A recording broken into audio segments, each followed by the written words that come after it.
Hey, what's up guys? John here. Retail credit card interest rates are at the highest in U.S. history, damn near 30% interest. If you have a Visa card, American Express, Discover, you have any traditional credit card, you're paying 28%, 29% interest. What's happening right now with America, with the consumer, with our culture? We're walking in to what I believe is going to be a tsunami of debt defaults that are going to be happening across consumer credit. Credit card debt delinquencies are taking off. New credit card delinquency rates have surpassed their pre-pandemic level. Banks, financial institutions, and credit card companies are preparing for it. And I'm going to show you exactly what is happening behind the scenes. Please hit the like button. When you hit the like button, YouTube is going to share this content to educate more people about what's really going on. And if you'd like to fix your credit, we would love to help you. My company, GreatCreditFast.com. That's GreatCreditFast.com. If you have late payments, medical bills, charge-offs, foreclosures, bankruptcies, repossessions, any negative item on your credit report, go to GreatCreditFast.com by clicking the link in the description of this video for a free strategy session. Take a look at this. So, credit card interest rates, the average. This is the average rate for a merchant credit card, 28.93%, a new record high up from 26.72%, and the average interest rate on retail credit card near 30%. So let's put this just into context. Let's say, for example, you have a $15,000 balance, and you're paying the average interest rate, which is 28.93%. So on this $15,000 balance, interest owed would be $56,759. $56,000 in just interest, and it would take 16 years and 5 months to pay that off. And many people, they don't realize this. They'll make the minimum payments and say, okay, I'm just going to make the minimum payments. That's what I can do for now. But what is happening right now is we're in this silent depression. This is worse than 2008 by a landslide. I'm not saying that to be dramatic. Here's what I mean. In 2010, 2008, 2009, 2010, this is what interest rates were on credit cards right here. Interest rates, this is for credit cards. When you go to 2010, you have 14.26%. So on that same $15,000 balance, do you think that is half the amount? Do you think? Well, many people would. They would say 14% compared to 28%. No, it goes to $5,700. From $5,700 at a 14% interest rate compared to $56,000 in interest today. You think about that. It would take 4 years to get out of debt back then, compared to 15, 16 years today, right? So you're looking at where consumers are, and then you're starting to see this big picture forming with banks and financial institutions. They see the pain. Excess savings have dwindled to just over $200 billion, a mere shadow of the post-pandemic stimulus peak. Historically, this is the steepest and most rapid savings decrease in U.S. history. For some perspective, the savings rate in April 2020 peaked at 32% of income, whereas now it stands at a mere 3.9%, reminiscent of the savings rate during the dot-com and GFC, Great Financial Crisis era recessions. There's rising apprehension as we wait for the Fed Q3 consumer debt report, with credit card usage going past $1 trillion for the reactivation of student loans. Questions arise regarding the source of future spending. Notably, credit card interest rates have climbed over 21%. By comparison, during the onset of the dot-com recession, they hovered around 16% and 14%. Well, look at what's happening right now with, this is Federal Reserve, Kansas City, what they're saying with small business lending to get an idea of what's going on in America. Because America is built on small business. Everyone, for the most part, works for a small business. They don't work for the large corporation, even though in the media and a lot of people will say large corporations are supplying all these jobs. They're not. They're outsourcing as much as possible to different countries. Sure, a lot of people work for corporations, but nowhere near as many people work for small businesses. Small businesses have the lion's share of America. So a new small business, commercial and industrial lending continued to decline in the second quarter, decreasing 16.8% from the same period in 2022 and 1.2% from the previous quarter. Respondents reported declining loan demand. Now, is it loan demand because small businesses don't need credit? They don't need lending? Not at all. With the largest percentage of respondents reporting a decrease since the survey began. The 141 respondents to the survey indicated the credit standards tightened while credit quality continued to decrease and interest rates generally rose consistent with the current rate environment. Most respondents indicated that lending to small businesses unconstrained by the available liquidity. So you look at what's going on here. You're seeing less and less and less liquidity being offered to these small businesses. Small businesses are getting pushed into a big corner right now with these record high interest rates and these tightening loan standards. Then you take a look at what's going on right now with, let's just look at rents, for example, just to get an idea of how much things have changed from the GFC, the Great Financial Crisis, to where it is right now. To rent right now in Florida, you're looking at $1,800, $2,000 for one bedroom, right? $2,000.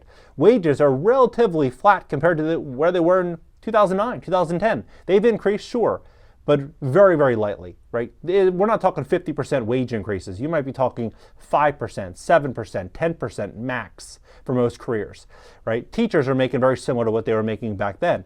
So when you're looking, many teachers, in Florida, $687 is how much it was to rent back then. In California, $833, right? In Alabama, it was $486 per month, right? And District of Columbia, $1,100, $1,300. So how much is rent nationwide? The average is about $2,000. $2,000.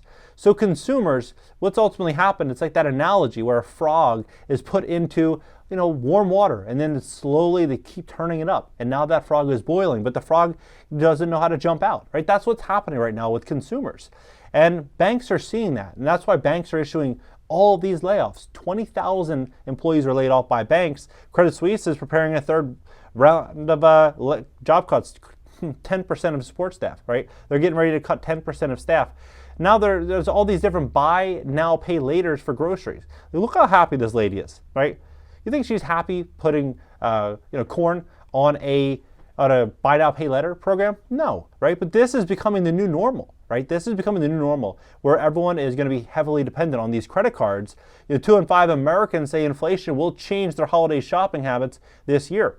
So my advice, if you have credit card interest rates, in this range of 26%, 28%, 30%, if you have that, and you're sitting at that 28% interest or 29% interest, paying that $61,000 over 17 years, almost 2 decades, to me wouldn't be an option. I wouldn't consider it.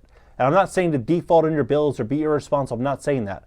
But I would look for other alternatives. I would look at ways in which I could reduce my spending. I would look for ways in which I could potentially bring in a new source of income, maybe bring in a roommate. I would do everything. I'd move back with my parents if I had the option. I'd move in with friends. I'd sleep on someone's couch. I would do whatever I have to do, but I'm not going to spend 17 years of my life paying Visa or American Express $61,000 in interest due to what's going on in the economy and the world. I wouldn't do it, right? But a lot of people that have this credit card debt, there's options. Like there's balance transfer credit cards. I can't stress it enough because once you get approved, it's so easy. All you do is you transfer the balance with a high interest credit card to a 0% APR card and get aggressive on paying down the debt. Getting out of debt at 0% interest is a lot easier. For example, if you're able to make, let's say, $500 a month and you're paying 0% interest, $500 a month and you're paying 0% interest, it's not going to let me put in 0, but I could probably put in 1% just for context.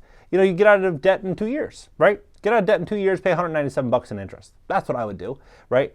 But you do have to have certain thresholds. You have to have a 730 and above credit score, right? You have to have certain thresholds. You can do your research. There's a couple dozen options right now that are, out there. 2 years, upwards of 2 years, 0% interest. So for this, you might pay $550 a month if you can afford it, and then you get out of debt right inside of that 2-year timeline, roughly. So you probably have to pay a little bit more. Maybe you pay a little bit of interest. Maybe you do another balance transfer at the back end of that.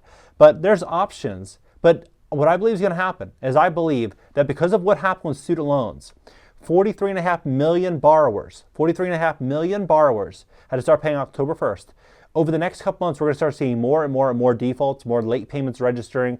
Credit scores are going to continue to deteriorate in this country. And because of that, banks are going to start suffering more losses. And because of that, I think a lot of these 0% APR offers are going to start fading away. So if you have credit card debt right now, now's the time to tuck aside an hour, 2 hours, and really kind of build out a plan, build out a strategy, start doing your homework. I'm not saying to go apply for a bunch of credit cards if you think you're going to get denied for it. I'm not saying that. But look at how much interest you're paying these credit card companies. This is absolutely insane that these credit card companies are allowed to charge this much. 30% interest. That's insane. Loan sharks in New York City back in the 70s and the 60s, they were charging 12%, 14%. Hard money lenders out there, they're lending 14, 15%. Credit card companies, they can lend it to you at 30, right? It's absolutely crazy.